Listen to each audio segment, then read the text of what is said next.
Begur police ಠಾಣೆಯವರು ಈ ಮನೆ ಕಳುವು ಮತ್ತು ದ್ವಿಚಕ್ರ ವಾಹನಗಳ ಕಳ್ಳತನ ಮಾಡ್ತಾ ಇರ್ತಕ್ಕಂತಹ ಓರ್ವ ವ್ಯಕ್ತಿಯನ್ನು ಬಂಧಿಸಿ ಆತನಿಂದ ಸುಮಾರು 179 ಗ್ರಾಂ ಚಿನ್ನಾಭರಣ ಮತ್ತು ಒಂದು ದ್ವಿಚಕ್ರ ವಾಹನವನ್ನು ವಶಪಡಿಸಿಕೊಂಡಿದ್ದಾರೆ. ಇದರ ಒಟ್ಟು ಮೌಲ್ಯ ಸುಮಾರು 15 ಲಕ್ಷ ರೂಪಾಯಿಗಳು.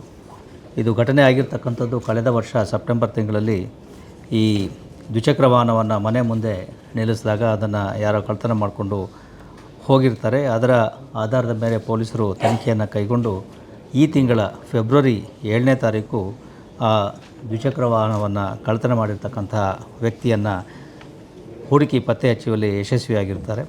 ಅದಾದ ನಂತರ ಆತನನ್ನು ಬಂಧಿಸಿ ಆತನ ಕೂಲಂಕುಷ ವಿಚಾರಣೆಯನ್ನು ಮಾಡಿದಾಗ ಆತ ಮೂಲತಃ ಒಬ್ಬ MOB ವ್ಯಕ್ತಿಯಾಗಿದ್ದು ಆತನ ಹಿಂದೆ ಸುಮಾರು 16 ಇದೇ ರೀತಿಯ ಕಳ್ಳತನದ ಪ್ರಕರಣಗಳು ದಾಖಲಾಗಿರ್ತಕ್ಕಂಥದ್ದು ಕಂಡುಬರ್ತದೆ. ಜೊತೆಗೆ ಆತನನ್ನು ಕೂಲಂಕುಷವಾಗಿ ವಿಚಾರಣೆ ಮಾಡಿದಾಗ ಆತ ಬೇಗೂರು ಪೊಲೀಸ್ ಠಾಣೆಯ ಈ ಒಂದು ದ್ವಿಚಕ್ರ ವಾಹನ ಕಳವು ಪ್ರಕರಣ ಮತ್ತು ಜೊತೆಗೆ ಒಂದು ಮನೆ ಕಳವು ಪ್ರಕರಣ ಹಾಗೆ ಒಂದು ಹಗಲು ಕನ್ನ ಕಳವು ಪ್ರಕರಣ ಮಾಡಿರ್ತಕ್ಕಂಥದ್ದು ಬೆಳಕಿಗೆ ಬರ್ತದೆ. ಅದರ ಜೊತೆಗೆ KR ಪುರಂ ಪೊಲೀಸ್ ಠಾಣೆಯಲ್ಲಿ ಮಾಡಿರ್ತಕ್ಕಂಥ ಇನ್ನೊಂದು ಮನೆ ಕಳವು ಪ್ರಕರಣ, ಹೀಗೆ ಒಟ್ಟು 4 ಕಳವು ಪ್ರಕರಣಗಳು ಇದರಲ್ಲಿ ಪತ್ತೆಯಾಗಿರ್ತವೆ.